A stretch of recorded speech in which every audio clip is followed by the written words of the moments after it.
Nikiwa wanataka pia upande wao wafanikiwe na kuambia wachao ambao wako kwenye kijiji. Hata mimi mwenyewe nashangaa kabisa. So ni hivyo tu shemeji yangu. Sasa shemeji, hauoni kama ukirudi huko tena itakuwa tu hivyo hivyo? Si utatafuta tena kwingine pa kutorokea? Unajua nini shemeji? Hapo utaniona nimeketi, lakini akili yangu haipo hapa kabisa. Kwa sababu mimi niko hapa, lakini akili yangu iko kule nyumbani. Kwa sababu kuna watu nimewaeka wananiangalizia.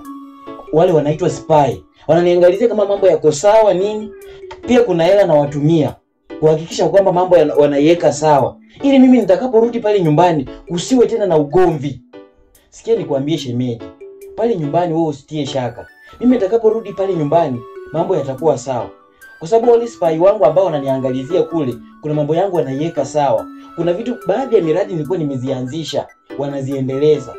Alafu pia ule uvumi ambao ulikuwa umezua, ule uvumi ambao ulikuwa umeamka pale nyumbani, wananisaidia mimi kuuzima. Kwa hivyo nikirudi pale nyumbani ni kama maji baridi tu. Hakutakuwa na shida yoyote, mpango zangu zitaendelea na ratiba zangu zitaendelea kama kawaida. Sawa shemeji. Ila kidogo umenipata, nimekuwa natoka naenda shughuli zangu za siku kawaida. Lazima tutafute lishe. Ila kidogo nimechelewa. Ngoja mimi niwahi. Kwa sababu nisipotoka hapa ndani kweli hatuwezi kula. Shemeji, vipi kama tukiongozana na wewe kwenye kazi zako? Hapana shemeji, hapana. Sasa wewe ni mgeni ndio umefika. Unatakiwa kwanza upumzike. Kwanza dada yako akupelekee maji bafuni, uoge, kisha uje upumzike. Haina haja kwenda kujisumbua. Nakubali ndio nimefika, mimi ni mgeni. Lakini mimi unavyoniona hivi, nina tajriba. Kwa sababu mwaka uliopita nilipomaliza chuo, mimi niliajiriwa kama mwalimu wa ECDE, yani mwalimu wa kufunza watoto wa chekechea. Baada ya mimi kukaa pale miezi miwili, nikaona kama hiyo kazi ni ya utoto. Nikasema, ngoja nitafute kazi nyingine. Nikaenda, kulikuwa na ango yangu kule Uarabuni. Alikuwa anafanya kazi ya udaktari. Nikaenda kuajiriwa kama daktari. Ila niliingilia kwa mlango wa nyuma kwa sababu sikuwa na stakabadhi. Nikafanya pale miezi mbili, nikasema, wagonjwa wanakuja wako kwenye hali ngumu. Yani hata mwenyewe naangalia siwezi kuwasaidia kabisa. Nikaona kama hii kazi itanitia matatizoni. Yani itanifanya mimi kuingia kwenye matatizo. Nikasema ngoja niachane na hii kazi, nitafute kazi nyingine. Ndio maana mimi nikahamia kwenye biashara zangu. Kama nilivyokuambia awali, mimi pale nyumbani nilikuwa nafanya biashara kabla ya wanakijiji kuja na maneno yao malumbano nini. So shemeji, mimi naomba tuongozane na wewe kwenye kazi zako. Tunaweza saidiana kwa sababu mimi nina tajriba. Mimi hakuna kazi yoyote ambayo inanishinda. Mimi kila kazi naiweza. Unavyoniona hivi, kila kazi naiweza.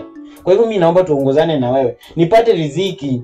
Nataka unitumie kama kivuli chako. Yaani unapoenda kwenye kazi zako ule, yaani nitumie kama screen protector. Mimi niko tu nakusaidia kwenye majukumu yako. Kisha baada ya hapo, mimi nipate kitu angalau cha kutia mdomoni. Sitaki nikupe gharama mingi. Kwa muda ambao niko hapa, nataka mimi pia nijaribu, nijikaze, nifanye kazi. Kwa hiyo mimi naomba tuongozane na wewe. Na kuambia kwenye kazi zako kule ukienda na mimi, hata cheo utapandishwa. Kwa sababu mimi ndaenda niongee na mkubwa wako.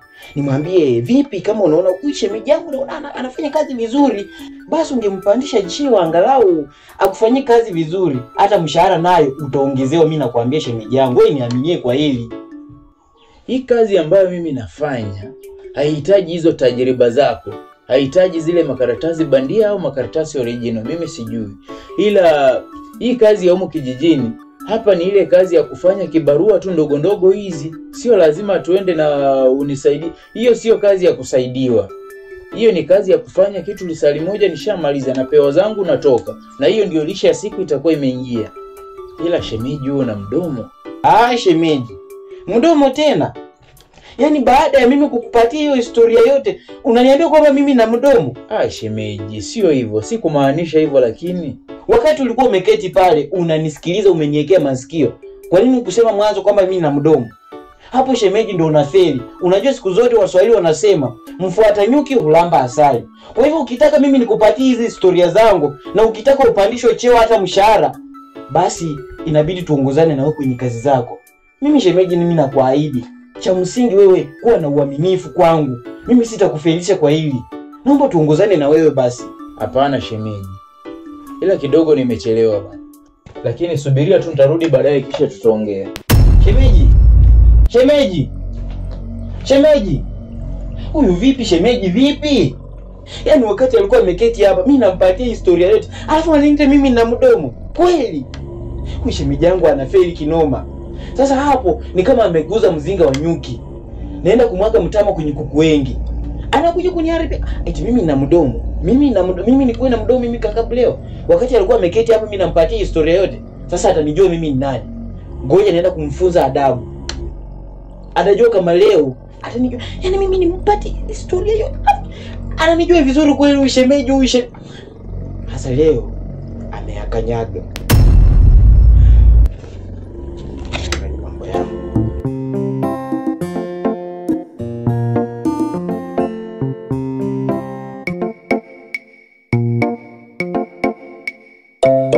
Yaani hivi kabisa nilivyo nimechanganyikiwa. Sijui hata nifanye nini. Mimi nimesikia historia yake. Yeye sio mtu mzuri. Ni mwizi. Na nina shauku huko alikotoka amefanya makosa ndiposa ametorokea huko. Na halafu anasema anakuja kukaa siku 3. Hizo siku 3 siwezi jua atafanya nini huku ndiposa arudi huko. Kwa hivyo muamini kabisa? Simuamini kabisa. Kwa sababu kulingana na historia yake yenyewe inajieleza. Halafu ukimwangalia sura yake anakaa jambazi tu. Sasa hata nina wasiwasi. Hivi saizi anaishi kwangu. Akifanya makosa, sasa atakimbilia kwangu. Sasa utafanyaje? Mimi hata nimeshindwa sijui nitafanya nini. Ndio maana nimekuja nikuulize labda unaweza nipatie ushauri. Mambo ya kupangiwa maisha mimi siyawezi. Ndio maana ninaishi single. Unaponiona hivi, sihitaji mtu yeyote. Ni afadhali nifanye kazi yangu tu. Na niishi hivi ninavyoishi.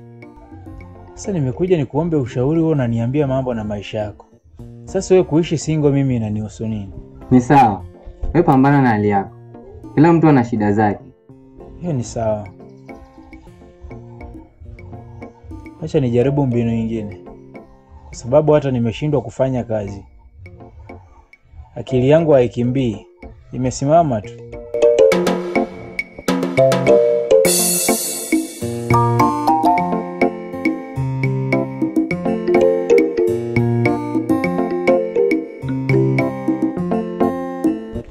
Ni vizuri nimekupata hapa. Uko na kazi kweli? Sina kazi ya kufanya. Shamba langu limekuwa chafu sana. Kwa hivyo nataka uende unitolee uchafu. Kwa hiyo nije kwako au? Usipoteze muda.